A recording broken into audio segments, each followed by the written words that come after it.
Okay, so we talked recently about passaggio, and now I'm going to talk about post-passaggio notes. Yeah? Some of these post-passaggio notes can be talked about as an extended passaggio, yeah? But pretty much once you're at the F, above middle C, you're in head voice, falsetto dominance, yeah? So really that post-passaggio, but they can be, some people like to think of them as an extra part of passaggio. So basically, certainly for tenor and for the higher voices, less so for the bass and baritone, these high tones consist, you won't believe what they consist of, but they consist of like a mixture between a and a yeah. So the don't practice that sound, yeah, but that's sort of what it feels like when you engage the TA muscles, combined with this lovely stretch of the CT muscles. Yeah, if you just sang, it wouldn't be very nice. And if you just sang, it wouldn't match the rest of your voice. So somehow you have to engage both musculatures. Yeah, it's not easy. It's tricky, but the work is done in the registers. So go to all my other videos, work on the falsetto, especially, obviously chest is where you build up the chest muscles, but the idea is that as they get higher, you need to thin out. So you can't take that, you just can't take that heavy, thick sound up to those notes. So that sound, has to be more, at that point. Yeah, but I said don't practice that sound. Yeah, but once you know how to do this, you'll feel that the is what makes up the TA part of the high mechanism. Yeah? But the most important is to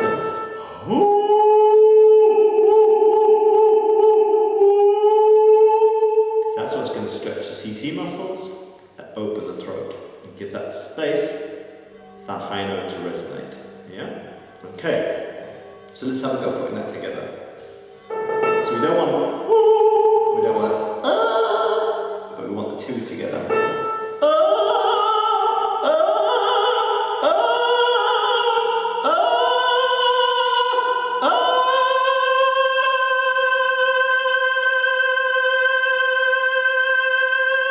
So once we hit the high C, yeah, this is a little zipping up. I've mentioned it before in some of the other, I think the high C video. Yeah, maybe the tenor high notes video, I can't remember. But I mentioned before, there's this little zipping up process. And all high voices, when they hit their high C or my tenor high C, they stay in that mechanism, yeah? About 3/4 of the chords, the vocal folds, close completely. Sorry, it's that way, isn't it? Yeah, they close completely, and only the very ends vibrate, yeah? Because they're closing at the back with the arytenoid muscles, yeah? And only part of the chord is able to open and close to create that resonance, that frequency, the amount of opening and closing of the chords. And on, is it at A? It's about 440 hertz or something like that, so it's 440 times that note.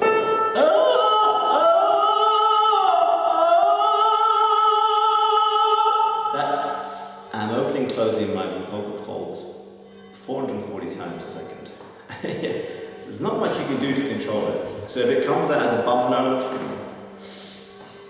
you have to live with that, yeah? But you have to sing with the freedom that you accept the occasional bad note. Yeah? Don't try and use the chest voice to get it really locked down and close, yeah? It needs to be free because it will get big if you can let it get free. It feels tiny in the throat, but it will get bigger, yeah? So we have this mixture of the and the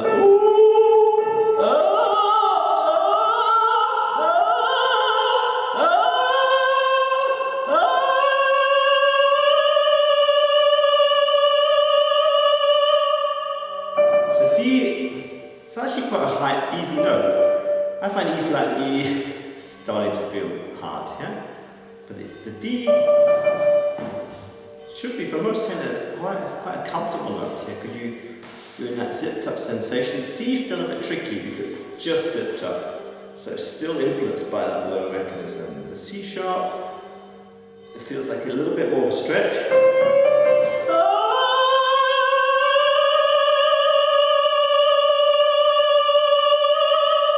But the D, I don't know, it just seems to sort of settle. It's a nice note to sing. So what else can I say about this area? So this area apart from the C and above, the area we're talking about is the F, above middle C, up to the B, the high B. That's where the chord's fully stretched and they're fully closed, yeah, or opening and closing. Yeah, 400 odd times a second. Yeah. But the C, that's when they zip up. So it's a little bit different. It's a bit.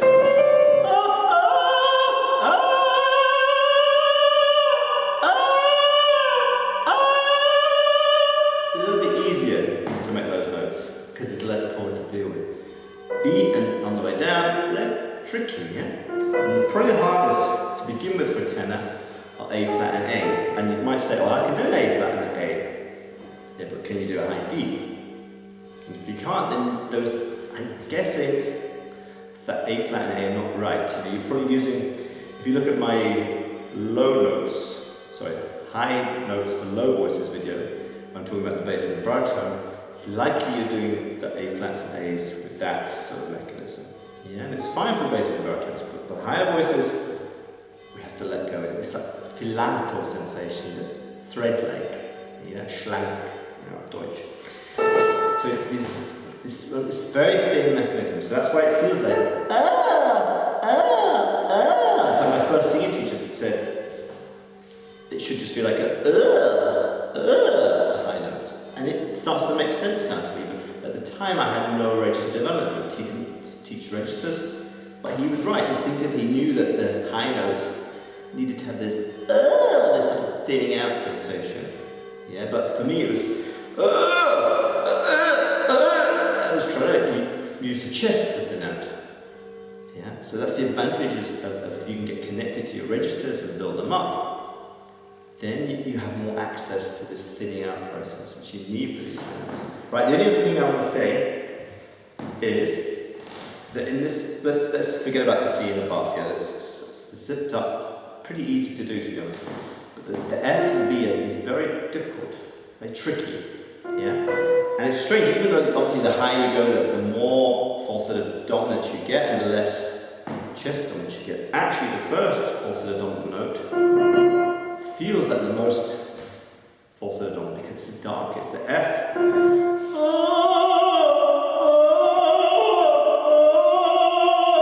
So the F feels like it's got the most and the least. Whereas the B, it actually feels like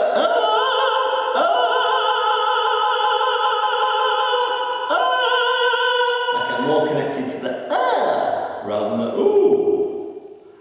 I can't explain that. I don't know why that is, but it's almost like as you go up the scale to the F, it's like that first falsetto dominant note needs an extra little bit of a pull back from the TAs. Yeah, that TA muscle is really strong, and then the F, you've got to really engage the falsetto mechanism, CT mechanism, cricothyroid muscles. And maybe that's why the F feels like it's more, not whereas I'm getting to the B,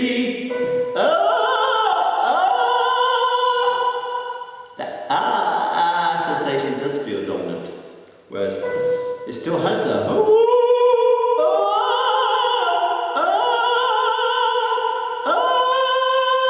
and in the C, you can't really get any more of that.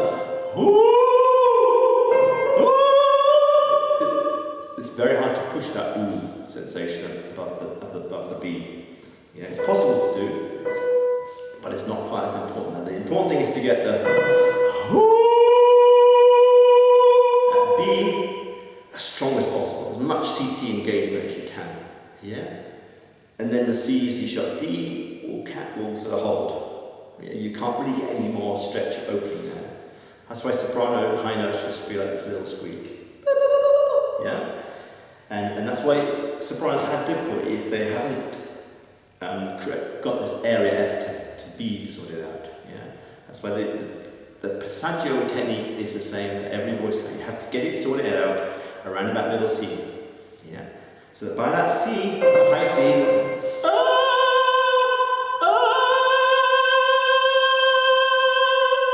I've let go of all that thickness. Yeah, and that's pretty much what the mechanism that the soprano is singing. I mean, I can only get another few notes with that mechanism, but the sopranos can go much higher with that, yeah, because it's a much smaller instrument. Just like a piccolo can get higher than a flute, you know, it's just, that's how they work. And basses have very long chords, so they can't go as high. Yeah? So I hope that's clear. So yeah, it feels like with the F, you've got the most of that.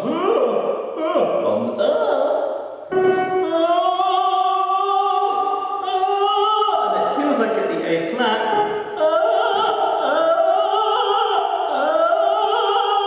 sometimes you get a little hiccup, a little hiatus between the G and the A flat, because the A flat is taking on more of that thinner, even though it's more falsetto dominant, it just feels a lot thinner.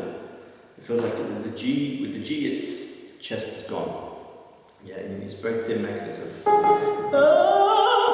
Excuse me. And if you get a little bit of phlegm, bad luck, yeah, because that's where you're going to get a little interruption. Yeah, so.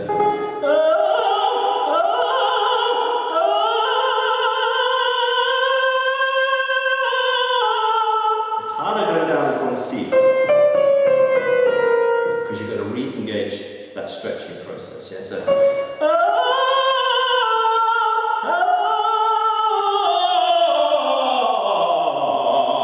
And then what you'll find is once you've got this F to B sorted out, if you're tenor especially, yeah, but when you come down to the passaggio notes,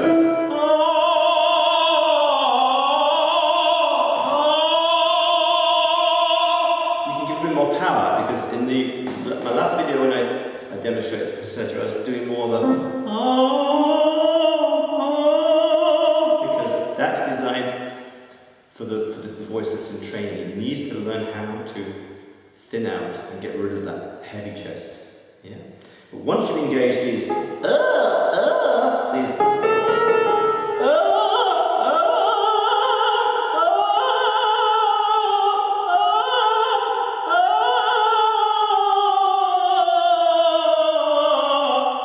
don't feel any passaggio, yeah?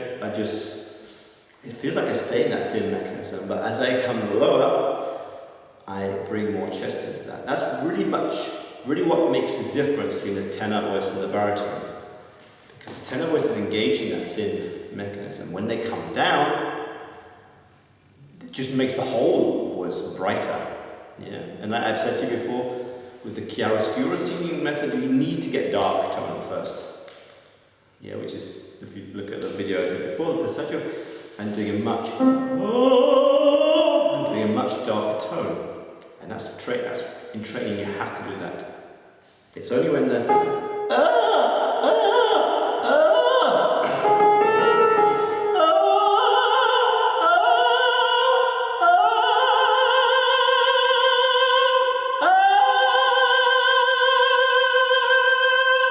that's where I get my bright tone from. Yeah? And once that's working, then I can draw that bright tone down. So let's do. And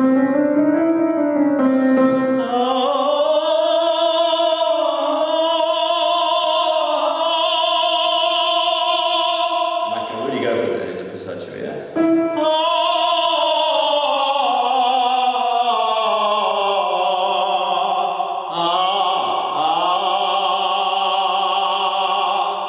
Start seeking that brighter tone, that squillo if you like, yeah? Squillo is very dangerous because if you try to do squillo before the registers are free, you're going to be taking the chest up. I don't know how to demonstrate anymore, but and you'll be trying to use the thick chest tone and squeezing it to make that brightest tone. But what I say to you is you have to get that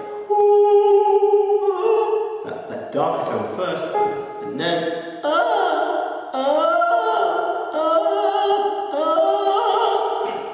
and it begins like very small.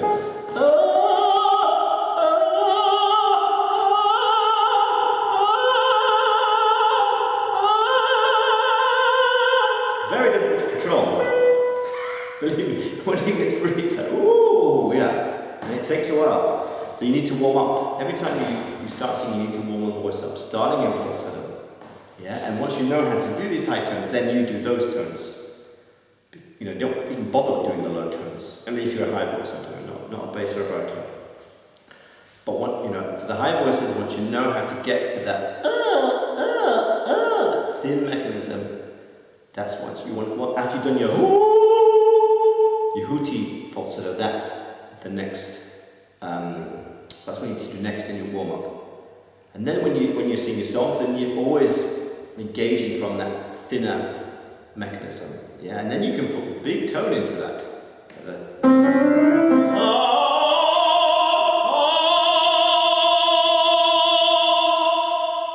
The passaggio you can really just, because you've got those high tones in place. Whereas if you come to start, like without warming up, you're going to try and squeeze those tones. So let the lower tones just, don't try and push them yet.